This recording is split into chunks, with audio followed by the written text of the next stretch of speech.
Welcome back to On Tap Bets. I'm your host today, Joey Ricotta. Joining me is Premier Amp Aaron. He's joining me, filling in for Cody this week. A little bit of scheduling conflict. Cody's got some other stuff going on, so we are here to break down the divisional matchups for this week's NFL playoffs. And yeah, man, it should be a fun one. We got 2 games on Saturday starting tomorrow. Then we got 2 games on Sunday, and this is the final week where there's multiple days of football, NFL football, because next week we got the conference championship matchups, Sunday championship weekend. Aaron, my friend, how are you doing today? I'm good, man. I'm ready for this. I actually would like to say that thank you for having me. And these games actually are very interesting ones and should be some very, very fun games. I think that there's one we'll get into in a little bit that, people lean heavily into one. But I think these will be all very fun games, really. Yeah, no doubt. And again, I appreciate you jumping on here. It's kind of last minute. I'm just like, hey, what are you doing tonight? You want to hop on here, talk a little football, drink a little beer maybe, hang out for a minute? I feel like we're long overdue, too, because you're one of the reasons and one of the guys that I knew beforehand coming into OnTap Sportsnet, and I was like, yeah, man, why not join? I know we've talked a bunch in the past, and we talked DFS lineups and fantasy and all that. So it's only natural that we're sitting here in a pivotal time, or like talking about some crucial matchups. And yeah, dude, let's make some money together. How about that? Absolutely. I will do that on the DFS side this week too. I actually did okay last week. I made money. I only put $1 and I think I made $5. So that's a win in my book. So like you said, nice ROI. Money's up. ROI, baby.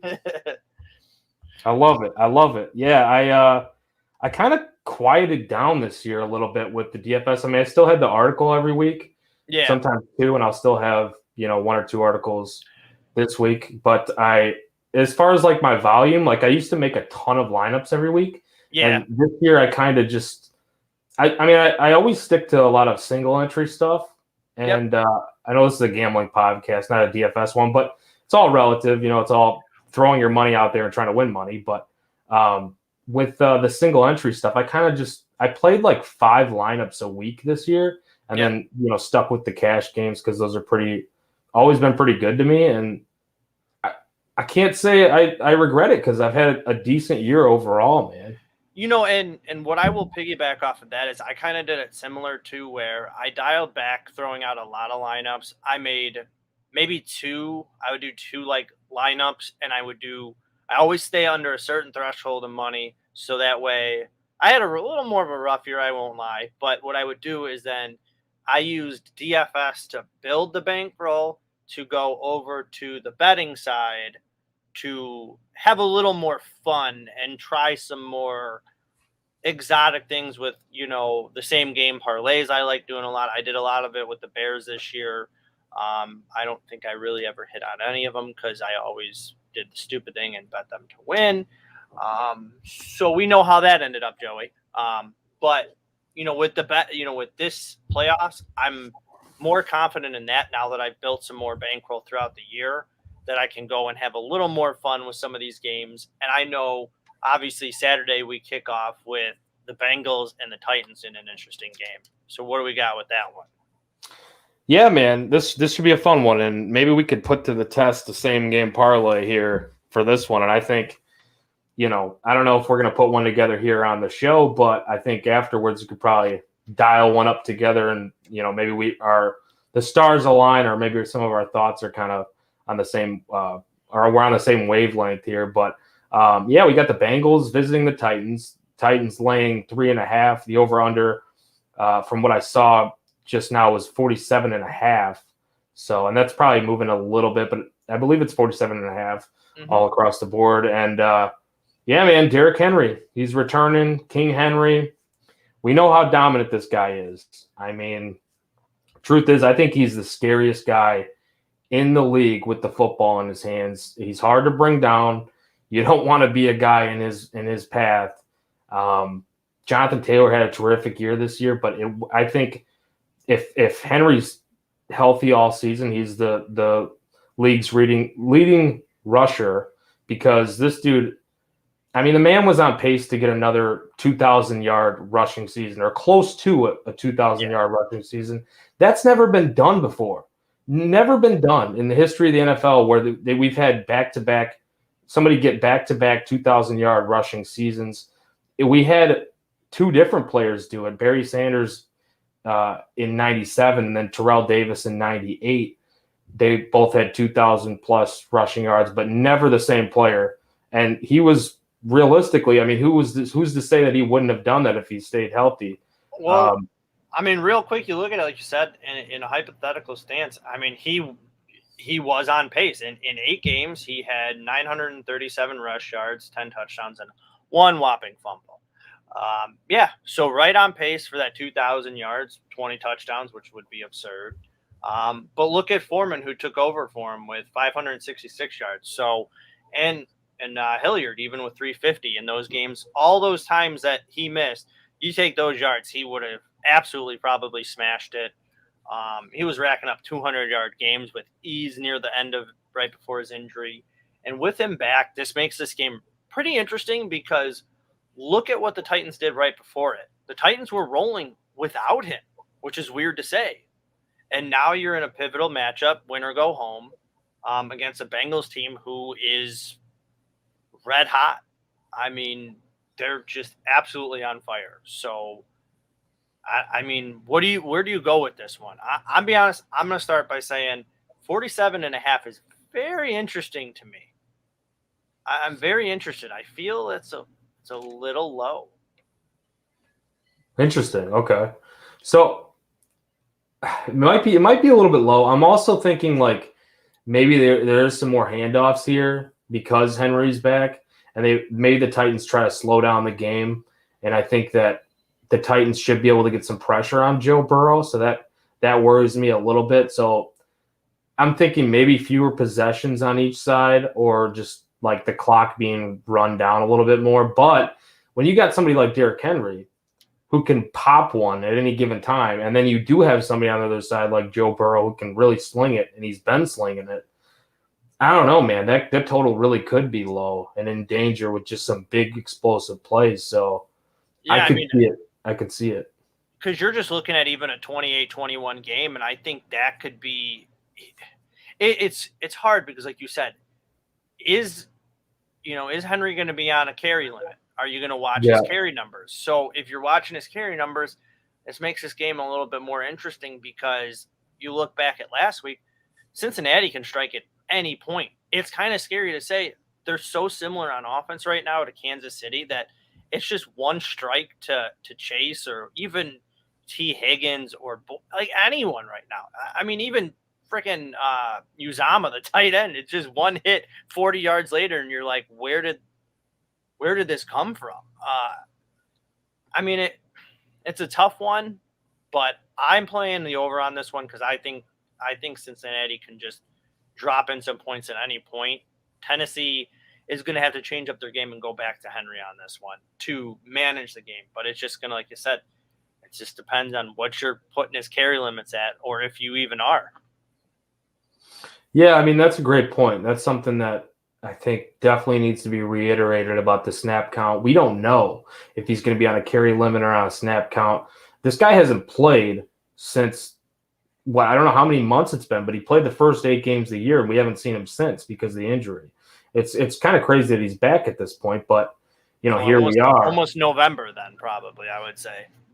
Yeah, so I mean, like, and is he going to be in the best football shape? So that's I'm not too worried about that front. I think he'll be in fine. He's a monster. He's probably going to be in shape, but and I'm sure he's not going to want to come out of the game. Like, he's going to be in there. And like you said, though, they've had some pretty good success with these other running backs. So even if he's not, they're probably still going to carve out some yardage there. And I like the only thing is when Henry's in the game, it's much different for Tannehill. I think he has a lot more success because there is that threat, not so much keying on Tannehill. I think that opens up the rushing lanes for the backup running backs when he's not in the game because they're keying in on Tannehill. And when Henry's in the game, it opens up things for Tannehill and for, A.J. Brown, for Julio Jones, all these guys. Yeah. I think, honestly, though, like, I'm riding Joey B, man. Joey Big Ball Sack Burrow. This dude, I don't know what it is. Like, I know this is his first real playoff experience. Knocked off the Raiders last week. Everybody was taking the Raiders. They were the public dog, the favorite dog. The money was on them. Like, I just think they're going to be able to put up some points here because I don't see him really slowing down.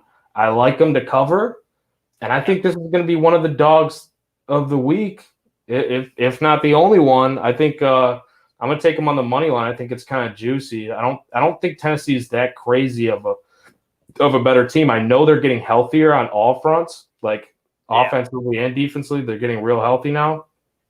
But yeah, I don't know. It's something about these Bengals, man. Maybe I'm just overly rooting for them, but I think they're going to take this.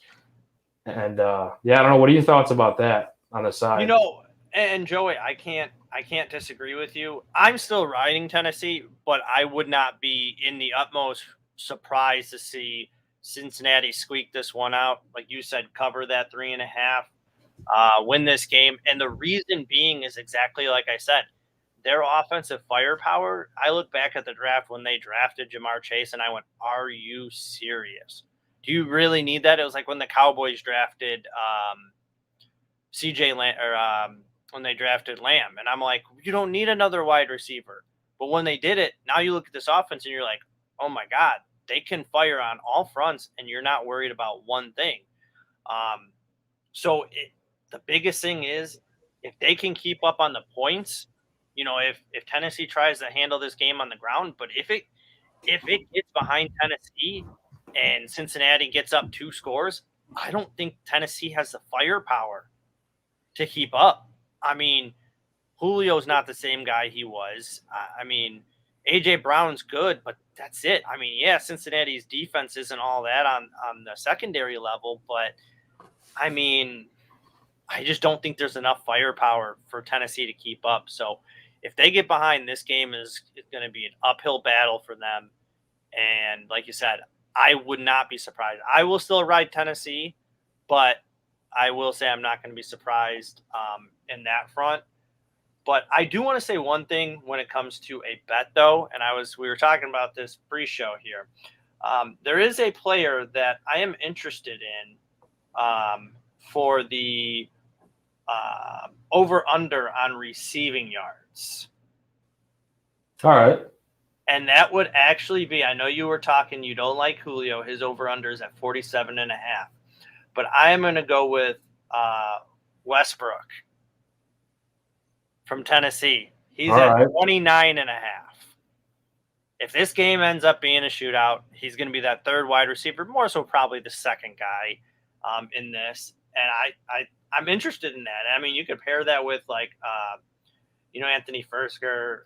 He's under 20. I mean, if this game starts being a shootout, I could trust Tannehill to get some guys the ball. But I just like that. I like that.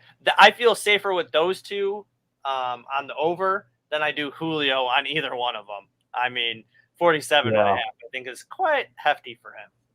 It is because he's been so, just irrelevant all season. I mean, I took this guy's I thought people were just downplaying him completely in fantasy drafts, and I'm like, you guys want to let him fall and keep falling in a lot of these drafts I kept seeing? I'm like, fine, I'll take a stab here and there. Yep. And not every team. I thought the same thing. I was like, I'll take that later on. It's still Julio. Just horrible. Yep. And then he dealt with injuries, of course, too. But, and maybe that's still lingering. I don't know. They're coming off a bye week. So you would think that some of these injuries are clearing up. Obviously, they are getting healthier on some other fronts, too. But I don't know. There is something, though, like the prop bets that you were mentioning, with Westbrook. I like Derrick Henry's prop bet over not his rushing yards, his receiving yards. Ooh, I didn't even see that. What? Okay, so you have – okay, what's his receiving yards? So I got it. I put it in. I put a unit in over 10.5 receiving yards. This season, he's been used a lot more out of the backfield as a threat in the passing game. In 6 of his 8 games this year, he's gone over this number of 10.5, and he was only 1 catch shy of his career high in a single season for catches. And he was like 60 or 70 yards shy of his all-time receiving yards too. I think. And he only played 8 games. Yeah, like half the game. Yep. So, no, I respect that. That's a good find. I really do like that one. And I would ride that one too. I'll have to look at that later because, yep, yeah, that's a smart one. I was thinking about that when I was looking at his numbers. I was like, wow, he was on pace to break his receiving yards too. Yeah, and quickly before we jumped on here, I checked. I know you're probably familiar with them because of DFS. I checked Rotor Grinders projections. They had him close to, I think, a little bit over 24 receiving yards. So wow. I'm like, okay, and like three catches. I might have to put 2 units on it before it jumps up, because I feel like all he needs, like his big ass moving and just downhill, all he needs is one catch. Yeah. Just 1 catch, and he could catch it for 3 yards, and 15 yards later, he's still going. I mean, and you're done at that point. And that's it. That's all I need for a nice little. I think it was like -105. I caught it at too. So I don't know what it's at now, but that's that's what I like in that one. Any other thoughts on this game, Aaron? Not so much. I mean, there's a lot of things. There's some scary things. If I were to pick. One player, I will say this, one player I do like for a plus side on the anytime touchdown. I mean, come on. Jamar Chase is on there at a +110 over on FanDuel. I mean, has this guy like not scored a touchdown in a game this year? Because I feel like it's almost every game he scores one. And if this game does get out of hand, his name will be right up there on that one. Yeah, why take the minus odds with Joe Mixon when you can just take the plus odds with Jamar Chase? I mean, yeah, it seems like a no-brainer to me because he's probably going to get one. So yeah, I like that call a lot. But yeah, as we transition here a little bit, we got the second game tomorrow. We got the 49ers at the Packers. Packers -5.5. The over-under's at 47. They're playing this one, obviously, at Lambeau Field. 49ers DVOA defense, 2nd against the run, 16th against the pass. So they're kind of a pass funnel defense in a way, but they're not like horrible against the pass. They're just not very great. Packers DVOA defense, 28th against the run, 15th against the pass. So not really great in anything, and horrible against the run. I think, Jair Alexander could be coming back. They also have, which I believe it'd be his first game since October 3rd. So, and he's one of the best cornerbacks in the league. So that is an upgrade for their pass defense. And then David Bakhtiari, we don't know if he's going to play or not. They did activate Whitney Merciless and Zadarius Smith off of IR. So they're getting a little bit healthier here. What do you think from this game, Aaron? Like, is there anything you like, or how do you see this playing out? So I'm going to be really honest, and this is not being a hater. This is not being biased, because I know I will get this from plenty of people that I know. But I'm going to flat out say it this way. You have your dog in Cincinnati in that game. I have my dog in the 49ers in this one. I will wholeheartedly, I would sell the river on this one with the 49ers winning this game. The Packers have issues with the 49ers in the playoffs in the past. They're horrible against the run. They're getting healthy. That's good. But half these guys haven't played a game in 3 months, maybe. I mean, the 49ers are a team that don't mess around. Jimmy Garoppolo might not be the best quarterback, but he's efficient. And, okay, you get, Alexander back. Good, so he'll cover Debo. Guess who else is going to be open then at that point? Ayuk. And he can do about the same thing as Samuel, maybe not as good, but similar. Kittle, he's still there. Hasn't been great, but he's still there. And then plug in whatever running back you want this week, and the 49ers will figure it out. They're a team that I can trust that can manage this game on the ground. Now they just need to watch out on that Packers offense with Devontae, and they're getting Randall Cobb back. I saw. Woohoo. That's fine. I mean, It's pretty old. Yeah, I mean, if it was against the Bears, I would probably hammer every positive line you could for Randall Cobb. But, I mean, I really do. I would take the dog in this one. And I'm not saying that just because I don't like the Packers. I just, for some weird reason, I just trust the 49ers more. They've already done this in the past. And they're not much different than they were before. And I think they can still hold their weight. And like I said, they're one of those weird teams, Joey, that it doesn't matter. You could throw the hot dog vendor in at running back, and they're still going to somehow manage this game. I really don't know how they do it. The Hasties, the Jeff Wilsons, the Raheem Mostert's out of nowhere. It's literally every three. It's like every year there's 3 new running backs, and you're like, wait, who the hell is this guy?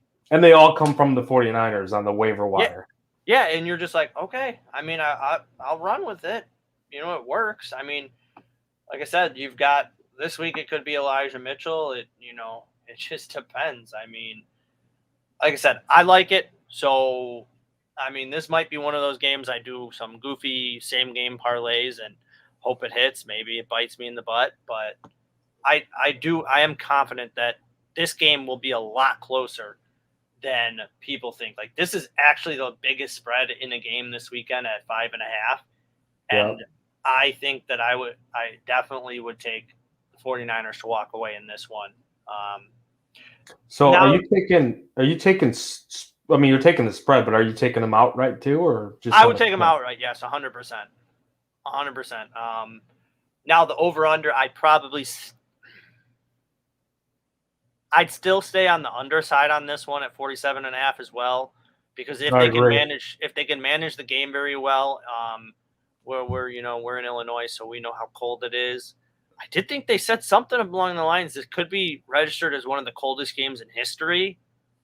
I thought I heard. I didn't double check, but I know at least from a couple days ago what I heard was close to like 5 degrees or lower, maybe. I don't know exactly, but in games where it's like the temperature that they were talking about, I believe as long as it's anything above 45, what the total is, basically you want to take the under in any game that's above 45 with those types of temperatures, which, we know that wind is much more of a factor as far as like the downfield throwing and stuff.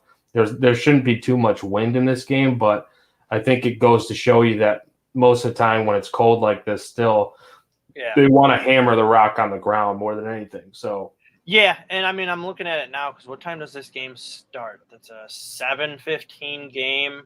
Yeah, it'll be chilly then. It tentatively, what I just looked at, it says at 7 o'clock it will be 12 degrees with 8-mile-per-hour winds. And obviously that's just the tentative temperature. That's not the real feel or anything like that. So yeah, it's going to get chilly.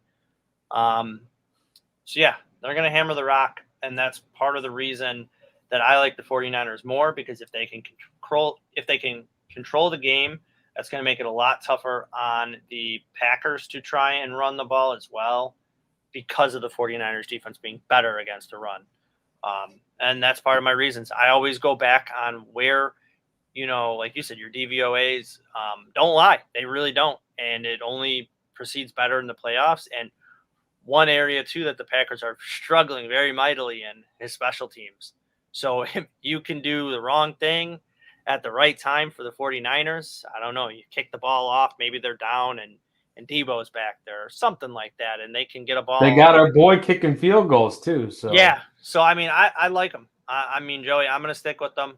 I might be insane. I might be called, a Packers hater, which, I mean, I won't lie, I'm not. But I just like the 49ers more in this one. I can't hate it. I can't blame you. I think if they weren't my dog last week, because I picked them last week to beat the Cowboys, if they weren't my dog last week, I would ride them this week. But since they were, it makes me feel like, all right, you better get off the bus before the Before it bus bites just you. crashes. So I'm not going to go that route. Instead, I'm going to take the team that got rest last week. I know I hate it. I hate it, dude. Like I don't want to root for the Packers. I can't stand it. But it's also at Lambeau Field. The Packers are 7-1 against the spread this year at Lambeau. The home field advantage is very, very real there. I know that they beat the 49ers earlier in the year. It was under different circumstances, so I'm not really looking at that matchup like that's not really one of the reasons why I like the Packers here because, Trey Sermon was his first real work as a running back. They only rushed for 30.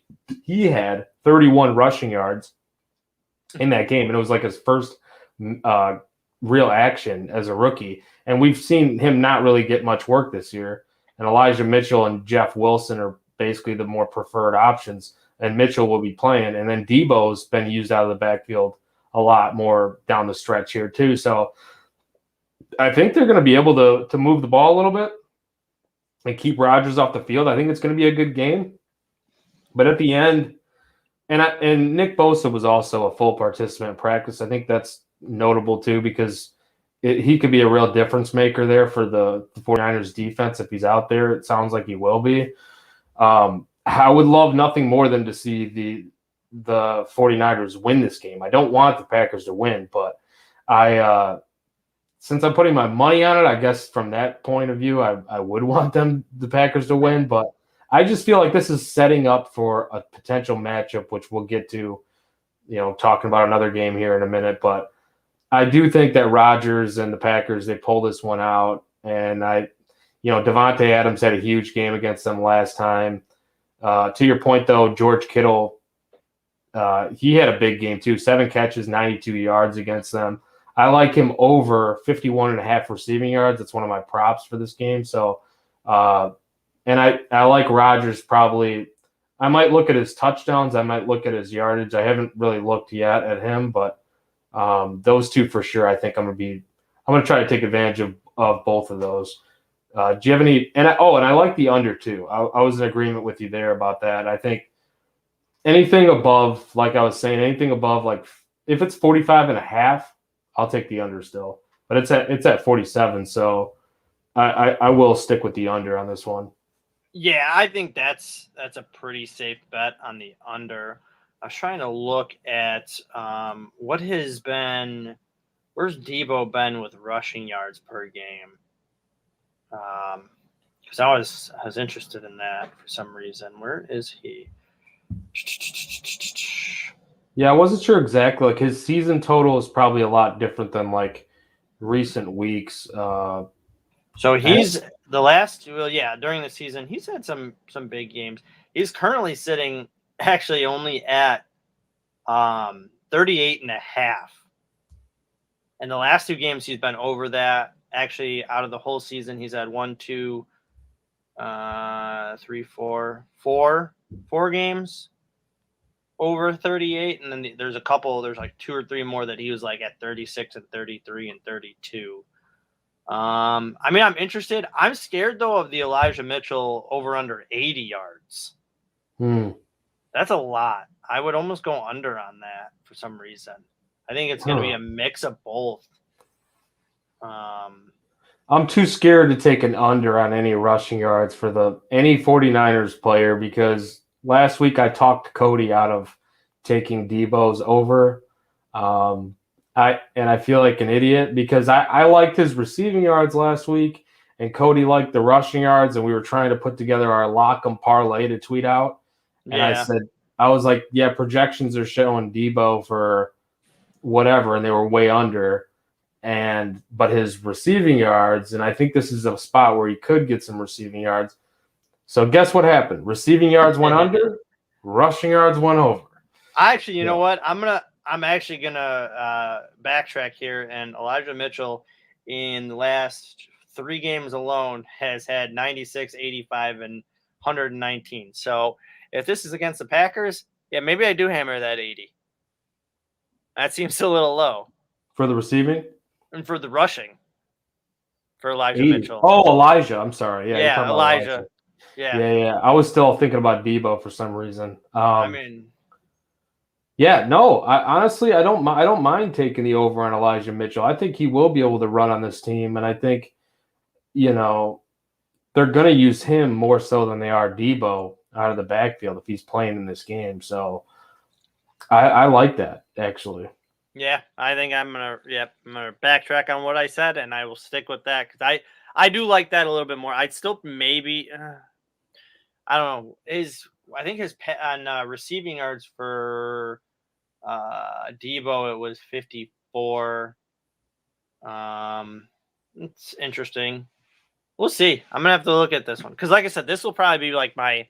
I always like to say this, Joey. I did this a lot, in, like last year is I do what I call like a lottery ticket, same game. So I did a lot for the Bears this year, and that's I literally just throw like $1 in, and I throw a bunch of same game parlays in. You're like 10 leg parlays that sometimes you hit a little bit on, but could be worth a good chunk of change. And this is the game I think this week that I picked to do that with, and then I'll just throw in a bunch of other stuff on this.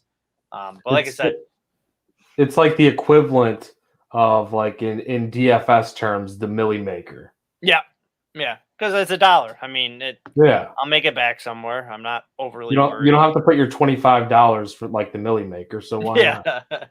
I like it. Actually, you know what? I do that a lot with the NBA. Like nightly, I do. You know how they have the first basket, first scorer? I do that where I put like a 50-cent bet, and I bet all the different games, the first scorer, and I put them together. Like maybe that one night that I'll just get all of them, all the stars will align, just the luck will come my way, and I'm just like sitting there like a fucking millionaire. Hey, real quick story. So last season, 2020 NFL season, obviously our boy Mr. Beaton, 300, he big Cole Kmet fan, obviously. Wonder why. He could tell you. I think he's a fan of Notre Dame or something. I don't know, something like that. Something like that. But so all through the 2020 season, every single game, I put down $1 bet on Cole Kmet to score an anytime touchdown. And I hit it the one time. The one time he had a touchdown. And then his numbers were so absurd. It was always like a plus 1,600 or like a plus 1,200. So I hit the one time I did it. And then his numbers just dropped. It was always like a plus 300 or a plus 400. And I was like, well, at least I hit it the one time. I was like, right. Never again did I do it after that one. You got your one solid payout, and then they caught up. Yeah, and I was like, but see, when you dip it that much, I was like, nah, now I'm risking too much. Now I can't trust you anymore. You got to put like a 20 burger on that just to be worth it. Yep. I mean, plus 300 is still nice, but like, no, it definitely is. But why risk it? Not anymore after that front. So yeah, but yeah, like I said, I think this is an interesting game. Obviously, it'll teeter on that side, like we said, on the under, more so because of the weather. And I think these two teams are going to try and control the game more than anything. Yeah, definitely. I see it playing out that way as well. We're on opposite sides on the side, but I don't want to be right. I feel like I'm right. And maybe it's going to be a closer game. Maybe I'm just wrong on the spread, and maybe the Niners, maybe we kind of middle there somewhere. Maybe I end up making like a little parlay too with. I'll have a little sprinkle with the Niners too somewhere. Like I'll have some way of getting the Niners involved and still making some money on this game, because there's too many ways to make money this weekend on these 4 games to not play around a little bit. But yeah, as we move on here, let's go ahead and move on to the Sunday game. I actually don't have the total written down. Rams at Bucks. Bucks are -3. What did I see the total at before? 48.5. 48.5. Okay. I don't know why it's not on my sheet right here. But so Rams, they beat the Bucks 34-24 in LA when these teams met way back in week 3. And similarly to, the Packers and Niners game, obviously, but both QBs were extremely efficient and had great games. Stafford, he threw for 4 touchdowns, no interceptions. He had over 300 yards in that game. Brady just went insane, 41 of 55 for 32 yards passing. But still, that didn't help keep the Rams offense off the field. They need to grind clock and be more balanced, I think, in this game, because you guess what the Bucs learned after that game? They learned they need to run the ball a little bit more, Aaron, and I think they've done that and run the ball better because they only ran the ball 13 times in that game. 3 of the times were Brady. So we had, I think they had 14 rushing yards. Yeah, he led the team with 14 rushing yards in that game, which when you throw for as many yards as he did, you don't really need to run the ball that much. But I feel like just being balanced, it'll help and keep the potent Rams offense off the field in this matchup, especially with sometimes the Bucs secondary can be a little bit, not as good. I know their pass rush is really good. The run stopping is pretty good, but like the secondary is kind of where they have some question marks at times. So I don't know. I'll stop right there. Like, how do you see this game playing out, or like what do you see when you look at this? This one's a tough one, Joey. This one's a really tough one for me to gauge because, it's Tampa Bay. I mean, Brady just plays for the playoffs. But this isn't Aaron, the same. Hey, Yes. Did you see, not to cut you off, did you see that there's I don't even know if this is news or not, but there's talk about from ex-teammates of Brady's, former players, saying that this will be his last year. No, I did not see that. But I did not see that. I mean, this guy's going to play until he dies on the field at 85. I mean, that's what I thought. Still think. I mean, this is a weird game because I really don't know who to pick. I mean, this is one of those games I think I almost stay away from on who wins it. Like, I like some of the props because this could be a big game. I don't know. The Bucs are so good at stopping the run, but the Rams need to run the ball more. But yet again, the Rams could just light up a scoreboard. And Akers is back too. Yeah, it's just so it's a tough one. If I have to be smart with my money though, Joey, I cannot bet against Tom Brady. Yeah. And I feel bad because as much BS that Matthew Stafford has gone through in his career. I know. I want Detroit. Him to win. I do too. I really do. And he's got a great team. I've never seen, it's weird because you always complain about how the NBA was super teams, and you look at this Rams team and you're just like, how did they pull off Odell Beckham, and you got Cooper Kupp that's been there, and then all these guys on defense, and you're just like, how did they do it? How did they manage all this? I know. Imagine how good they would be if Robert Woods hadn't have gotten hurt and Cam Akers is back and looking explosive. He had a catch last week for 40 yards and is even if you wouldn't have lost Henderson. For some reason, I know he hasn't been outlandishly great, but Sony Michel's in their backfield too. It's what is this? He hasn't been bad, though. But are we playing Madden where I'm just trading for everything? And obviously we see it a lot, but Matthew Stafford has always been undervalued in his career, and he's shown how good he is. And I pat myself on the back for all 3 of my fantasy leagues I've been in this year that I think I had Cooper Kupp in almost every single one of them, and because I knew what was coming. People laid off of him, but one prop bet I did see though that I am interested in is the fact that Cooper Kupp is over under 99 receiving yards, and that almost still seems a little too low. It doesn't it? It's so weird to say 99.5 seems low, but it kind of he's done that in almost every game this year. It's just absurd. Honestly, I'm gonna probably stay away from this game most likely, Joey, in most respects, but I just cannot bet against Tom Brady. I just Yeah. can't. I never have, even in the times that everybody's like, "Oh, time to bet against the guy," and then all of a sudden he shows up and just continues to play well. They're an odd team on offense too. You know, they're going to somehow get it done though. They will somehow find a way to get it done. So Yeah. I think I would go with that though. I mean, yeah, I'm kind of with you here. Like when I was talking about them running the ball more, the first 3 games of the season, 16 rushes per game. Since then, 24 rushing attempts per game. Yeah. Leonard Fournette's been carrying the rock. He didn't play last week, but Keyshawn Vaughn was pretty damn good in his place. And then you had Gio Bernard kind of taking over that passing role type out of the backfield. And always has, doesn't he?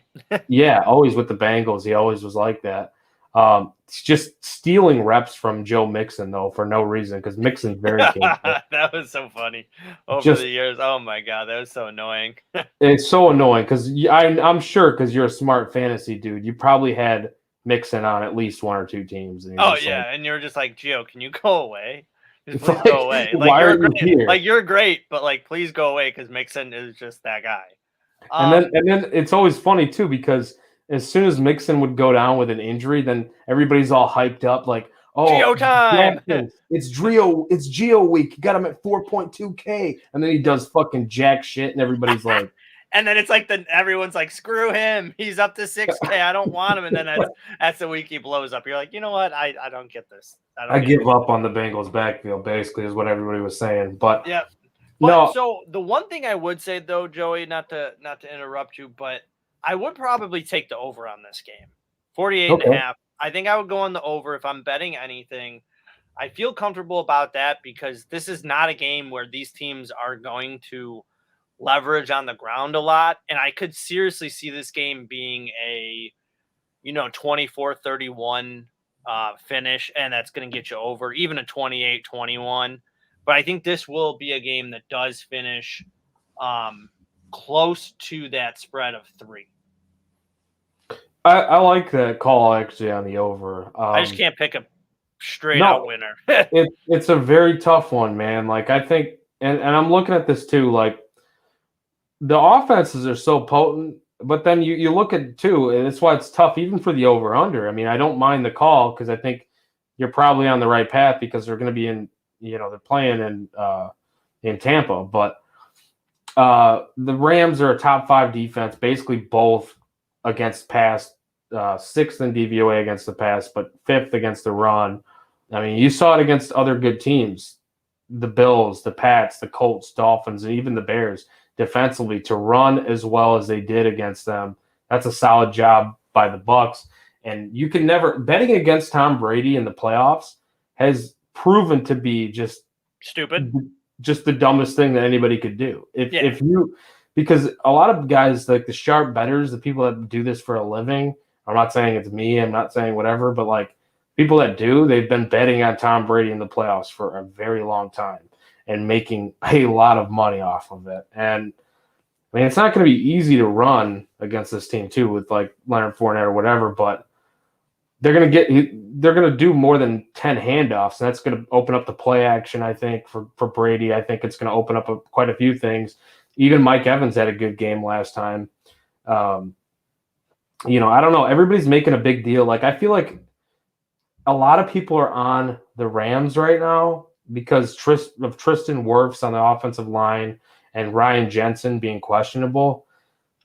I mean, if they can't go or aren't close to 100%, it could be a problem, I think, for this Rams, against this Rams defense. You got Aaron Donald, you got former Bear Leonard Floyd, you got Von Miller now.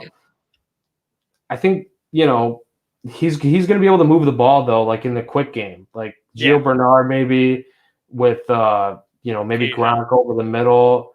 And, I mean, it's not all sunshine and roses on the other side, too. Like, the Rams have some injuries. Andrew Whitworth on the offensive line, Taylor Rapp, their safety. Both of those guys have been ruled out. Ernest Jones, Darrell Henderson Jr., as you mentioned, all out. So, I mean, the Bucs secondary can be susceptible, too, but they rank 2nd in pressure rate. So Stafford, I think he could have some issues here. Like if Sean Murphy Bunting and Jason Pierre-Paul, the firework man, both those dudes play. I don't know. It'll be the first time since week 1 since with all original 11 starters will take the field for the Bucs defense. So I'm on the Bucs here. I'm laying it.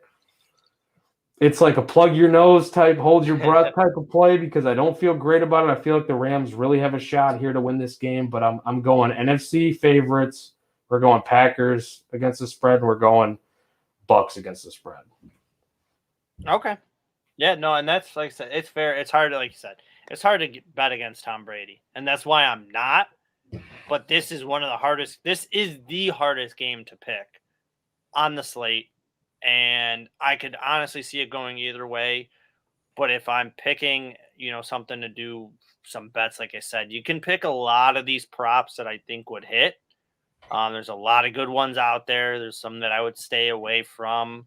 I have to see who's running in the second spot at wide receiver for Tampa Bay right now, because it normally was I'm drawing a blank on his name for some reason. Godwin or AB probably. Well, Godwin or AB, yeah, but I mean, since they both were, I mean, we all know. Was it Tyrell Grayson? Yeah, I know he got hurt. Was it last week or the week before? They've got basically Tyler Johnson and I guess Scotty Miller maybe then. Yeah. So, he got Tyler Johnson at 31.5 in receiving. I mean, I'm like, if I'm looking at stuff, like I would also be looking at on the prop side, I'd be looking at receiving yards for like on the Ram side for Odell and Van Jefferson, because you're going to have some of Tampa's guys trying to slow down Cooper Kupp. It's kind of hard to do that. We all know what he ended up with this year, but depending, like I said, if you look at your alt lines, like Van Jefferson is at a plus 116 for over 40. That's interesting. Odell's a little bit higher, but I mean, like I said, it's interesting if this game gets out of hand like that. I don't know. Like I said, I'm staying away from a straight out winner, but I'm definitely interested in taking the over in this one because I think this one could definitely squeak past that quite a bit. Yeah, I'm with you. I'm ready for some fireworks. Like I'm ready to see it between these two teams. I would love nothing more than like just a straight up shootout. Yeah, just straight up. Give me like a 38-35. Give me like a 42-45. Something crazy. I mean, if you want to see a shootout, Joey, I know this is jumping the gun, but there will be one on Sunday. Transition it. Go ahead. Let's do it. So then I know that, like we said, the other game we got left is we will have Kansas City and Buffalo. And I mean, if you want to talk about a shootout of a game potential, this one is the highest total of the weekend at 53.5. And I think that's being modest. Your spread is at 1.5 I'm seeing currently. And I mean, these two teams are firing on all cylinders. Obviously, a lot of people were scared in Kansas City in the first half of the year when they weren't playing well. I had a buddy of mine that said they're still the best team in the AFC. And I'm not saying they're not. They're always skeptical on defense. But when you can have the firepower like they do on offense, it's hard to keep up with that. And the fact is that Buffalo seems like a different team now. They've had issues in the past and, in those first couple rounds and Josh Allen in the cold. But last week, I think they silenced a lot of people, man. They did not stop. They had the NFL's first ever perfect offensive game. I mean, like I said, it's scary. And there's one thing that I have to say. No. Aaron, hold on. Okay, go ahead. Oh, perfect game. Punts, no picks, no fumbles lost, no field goals, all touchdowns on every single drive. And they did it against a top 5 defense in the New England Patriots. Yeah. Brian Dable, please come to Chicago. Don't go to New York. Please come to Chicago.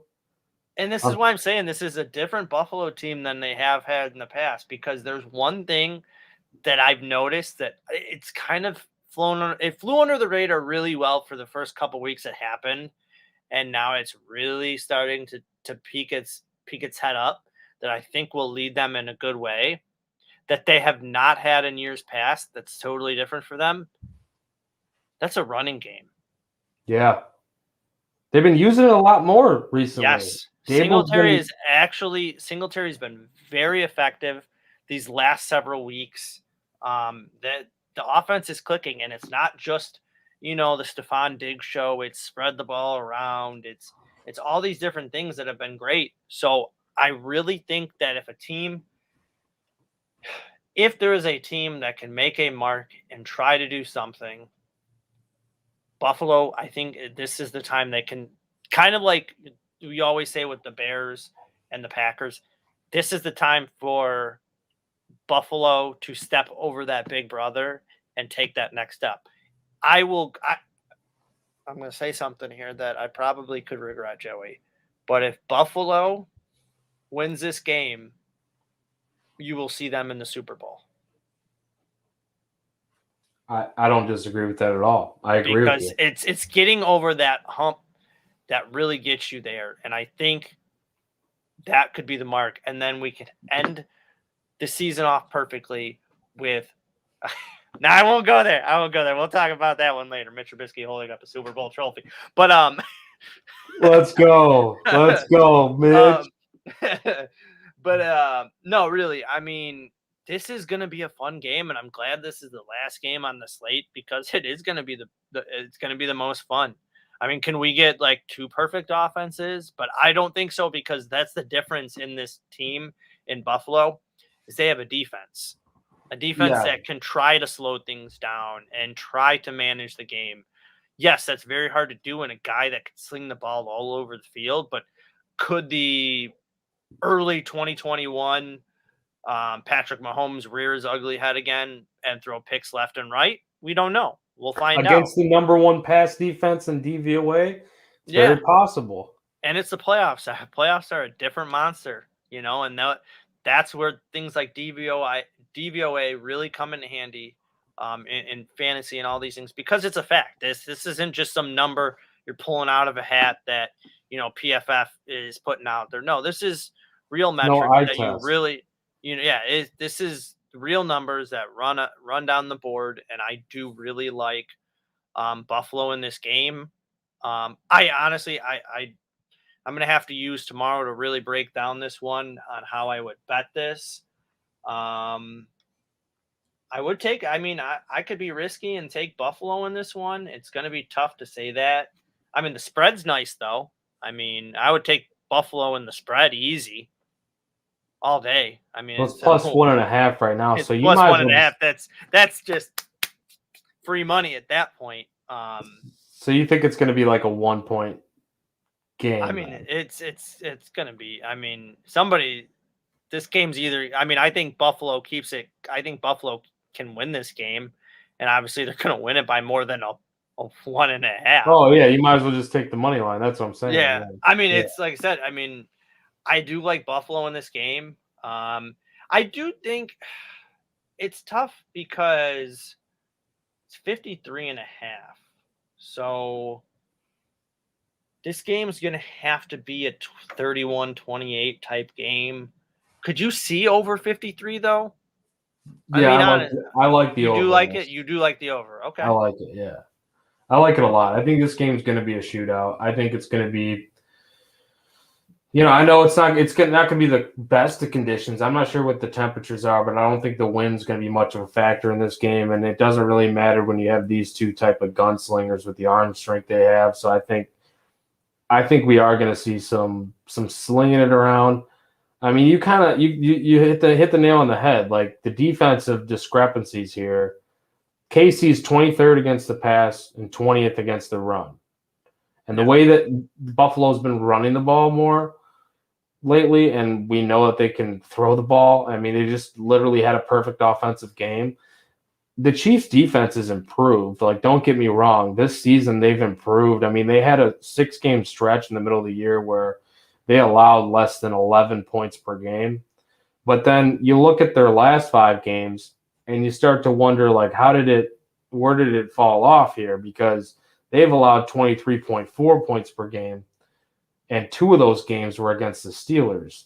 The Chargers and Bengals, who I look at closer to the Bills caliber of a team, which the Bills probably being better than those 2 teams offensively, but maybe not. I mean, it's pretty close with the Chargers. You got Herbert. You got some weapons over there with the Bengals, obviously Burrow. He's playing in another playoff game this week, just tomorrow, and he's got a ton of weapons over there. The Chargers and Bengals hung a combined 62 points against them if you look at just those 2 games. So that's a 31-point average against if of those 2 teams. And I mean, so what are the Bills going to do here? They're probably going to put up another 31 at least, you would think. Like, they're going to put up at least 30 points in this game, and then you're asking the Chiefs to put up 24 points just to get you to the total, basically, just to the total. So I think I love the over here, and I also think the Chiefs are going to keep it closer than that. They're going to press against this Leslie Frazier defense, who's done a really good job with this defense, but I don't know, man. Give me the Bills. Give me the Bills and the over. I think it's their time. They're going to slay the dragon this year, get the revenge, go ahead to that AFC Championship game. Last year they lost in the AFC Championship game to KC. So I think it's a revenge spot for them. I don't think for a second they've forgotten, and I think they showed everybody, including Bill Belichick, that they weren't playing around last week. So I don't see it stopping here. I see them facing – well, I picked the Bengals, but it really could go either way in that other game. So, yeah, man. And it could go either way in this game, but I like the Bills here. Yeah, I think I'm going to ride that same train of the Bills, and I just want to read this to you because in the last 5 games for Devin Singletary, he's had over 80 yards in – or sorry, was it 1, 2, 3, 4? 1, 2, 3, 4, 5. Yes, 5 games. So since December 19th, he's had over 80 yards in 4 out of those 5. The last time he fell under that was actually in New England, and he only had 39 yards, but they only ran it with him 12 times. Every other time he's had 22, 23, 19, and 16, and he's been over 80 yards. So the reason I bring that up to you, and you already kind of knew that. Smell a prop bet.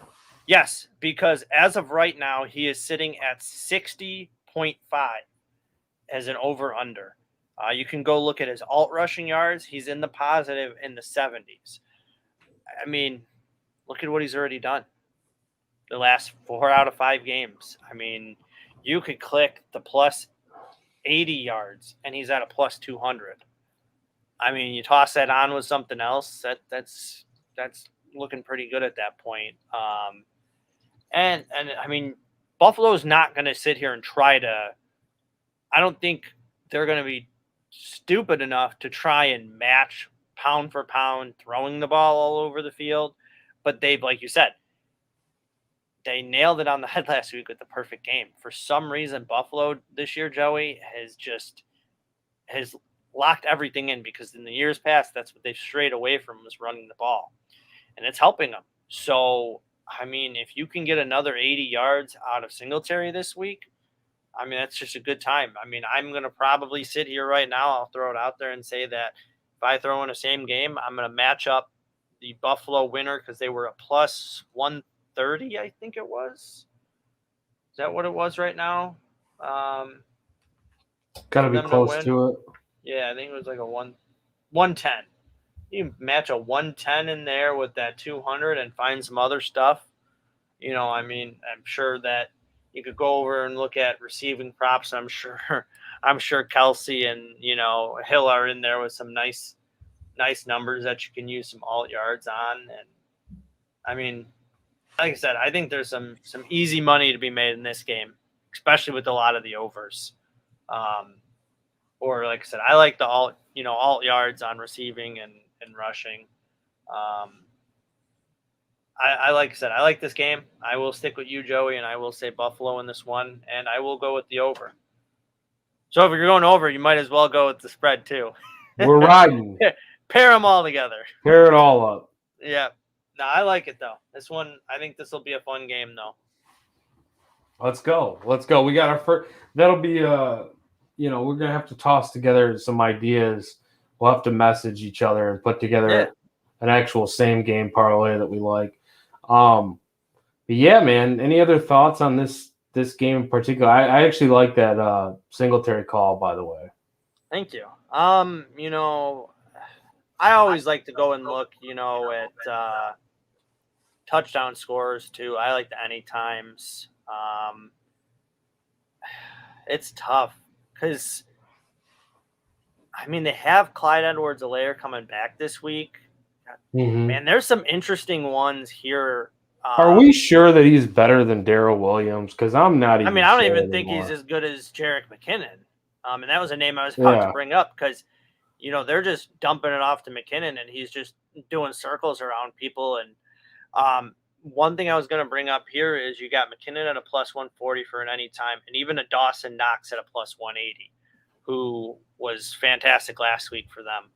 And Casey's obviously going to try and stop Stephon Diggs and stuff like that. So, those are some things, if this ends up being, I love these games that are high scoring because I personally, when I sit here and I do a same game, I pick 4 anytime touchdown scorers. That's what I try to do.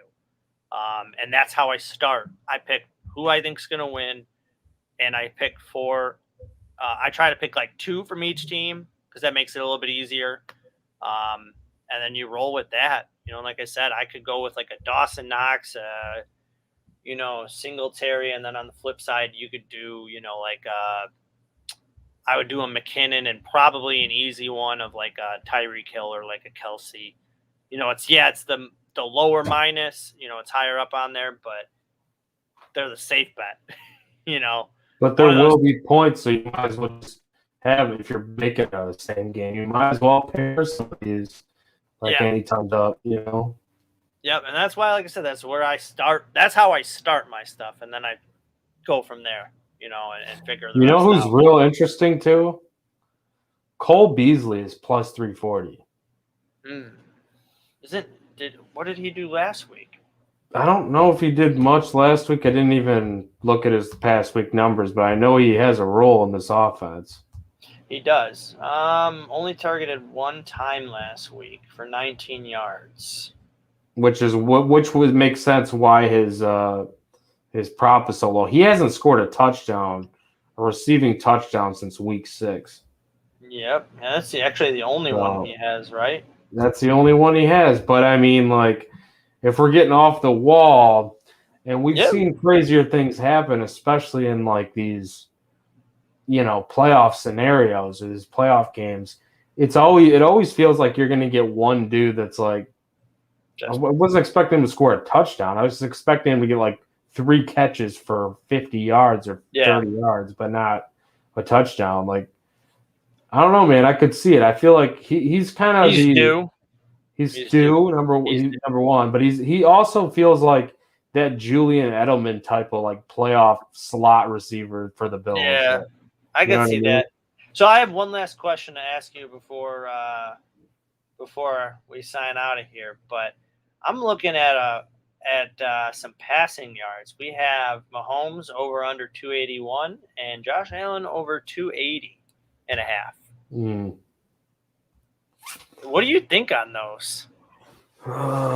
If we think that, I don't want to take Mahomes' over because I just feel like it. I don't know. I think that this could be a spot where it could go wrong. This could go sideways where the Bills' defense actually steps up. The pass defense actually has a really good game, but I might go like attempts for Patrick Mahomes over or completions over. Okay. I think he could get a lot of completions here or attempts, like especially late in the game when they're just trying to really press it. Since I do think the Bills will win, I think it's almost like a chase spot. And you could rack up some yards that way, so you could take the over, I guess, theoretically. I think Josh Allen's going to probably get his too. I just I could see each of these guys going for 300 plus in this game. So I wouldn't rule it out. I think maybe there's other spots that I might want to look at closer, but I don't mind it. I don't mind either one. Yeah. Okay. Yeah, I just thought that was an interesting one to look at there. Those are you just never know what's going to happen with those ones. So yeah, but I'm ready for this. Yeah, man, definitely. Do you yeah, this is going to be the most exciting game of the week, I think. Well, I don't even know if I can say that because I think all four of these games. Yeah, it's like I said at the start, man. I think all these games have some sort of excitement to them where I don't know if I can remember literally 4 games being on a slate where I could seriously sit here and tell you any one of the teams could really win, and it's not a definitive well, this is going to be a slaughter. Last week we had all the slaughters. I think this week you're going to get a lot more refined games, and you're going to get a lot closer games in it. That's why you can look at, like I said, you can look at all the spreads. They're all close pretty much. But I think all these games have just great potential in all of them, really.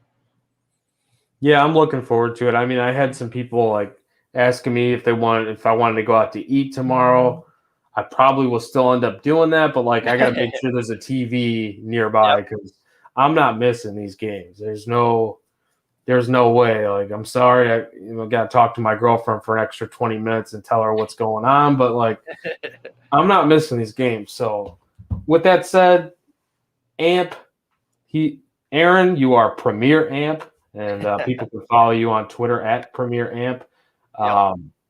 But before we do that, all the sign-offs, I guess, because we've been going for a little bit. We've been going for over an hour for 4 games. It's just crazy. We broke these suckers down. I hope a lot of people got a lot of information out of this. But, what do you think is your, crack 'em lock of the week? What are you going to go with? I think I'm going to actually stick with something I just kind of mentioned, and I think I'm going to go with Singletary somewhere over 60 yards rushing. Whether or not that's how you want to play it, you want to stick with the over-under, the normal over-under where you can go over 60. I'm probably going to teeter the line. I'll be personally honest. I will probably teeter the line and give him a plus 70. I just like it. I think this is a game where they're going to continue to utilize that. Like I said, 4 out of the last 5 games, he's been over that. He's been exceptional this year, nearly 1,000-yard rusher, which is weird. I think he's teetering right around 900, which is good for him. I mean, it's a good thing to see, and I think that's where I would feel the most comfortable. That's where I always kind of look at him with, the crack 'em / in my eyes, it's like a lock. I like that one. I like Singletary over 60. All right. I like that too a lot, and I think it makes a lot of sense. You're going to want to keep Mahomes and that offense off the field as long as possible. You might as well just hammer it down their throat. They saw something in the Patriots defense from the first 2 times that they lined up against them that they were able to exploit. I mean, Dable's spread offense, they were able to really take advantage of that defense, and I think this is a different matchup. So you're going to want to run the ball even more here, I think, against the Chiefs. So I do really like that a lot. I'm probably going to tell you on that. Don't mind juicing it up either. Why not get some real healthy, plus money odds there? That's always good. So I mean, I like that a lot. And for my crack 'em lock of the week, I'll go ahead and crack them since I got one here. I'm going to roll with a prop bet as well. I really love that Derrick Henry over 10.5 receiving yards. I think that just makes too much sense. You look at the projections. Projections don't mean jack shit once the games start. We all know that. You can throw them out the window. They're not always going to hit. It's very rarely that they're right on, spot on anyways. But just the fact that the projections are 14 yards receiving yards over what his line set at just makes me feel great about this. It tells me I have a pretty good edge here and I'm not too far off in what I'm thinking. And we went over the reasons why. 6 of his 8 games, played this year, he went over that. I believe in the 2 games that he didn't, I'm not sure if he was targeted in either one of those games. So, but he's been targeted a lot more this season than years past, and he was 1 catch shy of his career high in a season for catches, which he did that in 8 games. So I believe that they're going to give him the rock in the passing game, because I could definitely see the Bengals coming out hungry on defense, maybe applying some pressure to Ryan Tannehill and kind of loading the box a little bit. So the way to beat the loaded box, I think if you can't get too many rushing yards, which I still think Henry will be able to run for a little bit, but I think it's maybe in the screen game with Derrick Henry. Maybe they're being a little bit over aggressive and sending some blitzers, and then you can just kind of beat them that way. So I love this 1 catch. He could possibly go over this with 1 catch. So that's going to be my lock 'em of the week. Yeah, and I can respect that totally, and I would probably piggyback that one as well. And I think you're right. It looks like I'm looking at it here, and he only got targeted in all 6 of those games. It doesn't look like he got targeted in the other 2. But I mean, even one game he got targeted on October 16th, which was against Kansas, or October 24th, I'm sorry, against Kansas City, targeted 2 times. He had 16 receiving yards. And guess what? His long, 13. Yep. And in 4 out of those 6 games, Joey, his longs were over 10 yards. It was 13, 16, 14, 15. The other 2, guess what? 9 and 8. So, let's just chalk that one up as pretty darn close, pretty darn good. So as long as they target him, if they could target him 2 times, Joey, that's, as you said, lock him. And that's the only thing I'm worried about. Like we talked about way earlier in the show, was the snap count. That's the one thing I'm worried about. But if this game gets out of their hand a little bit, they're probably going to have to. What are you saving for? You got all offseason to save them, right? I mean, honestly, I'll say this. This is not even fantasy related, not even betting related. I can guarantee that he pulled Mike Vrabel to the side yesterday and said, "Don't put me on a snap count, because I swear to God, if you do, I'm going to run you over. And you're not going to be happy." If he's playing in this game, you know damn well he wants to fucking play he would probably tell him, "Give me 500 handoffs all game, and I will just run the ball down their throat." And the scariest thing, that's what scares me about the Bengals play that I'm making. But yeah, it might bite you in the butt. But man, I mean, he's a guy that when they tell you like running backs get better later in the game, this guy just stays good all game. And then when you get to the end of the game, it's like, where's this energy been all game? And he's just like walking through the defense. You're just like, I don't get it. I really just don't. He's the guy you want to have in the backfield getting the ball, especially down like late in the season once it gets colder too. And I don't know what the weather's going to be like in Tennessee, but he's the type of guy like playoff King Henry in December, Dehember Henry. Like that dude is a monster. We've seen it already. Yep. So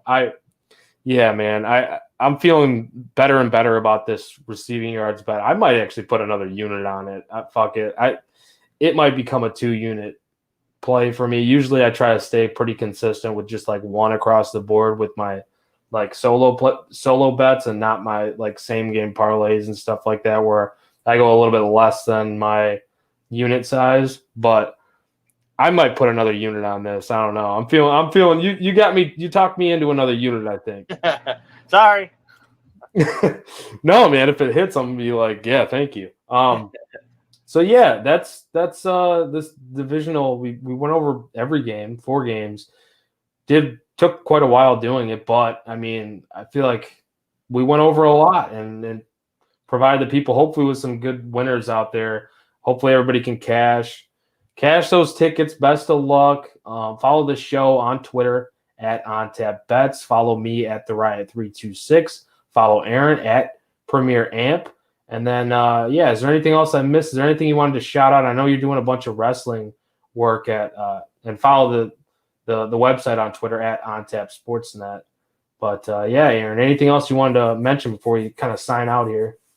Nah, as we always say, just have fun, enjoy the games we have, win some money, build that bankroll. Let's do it.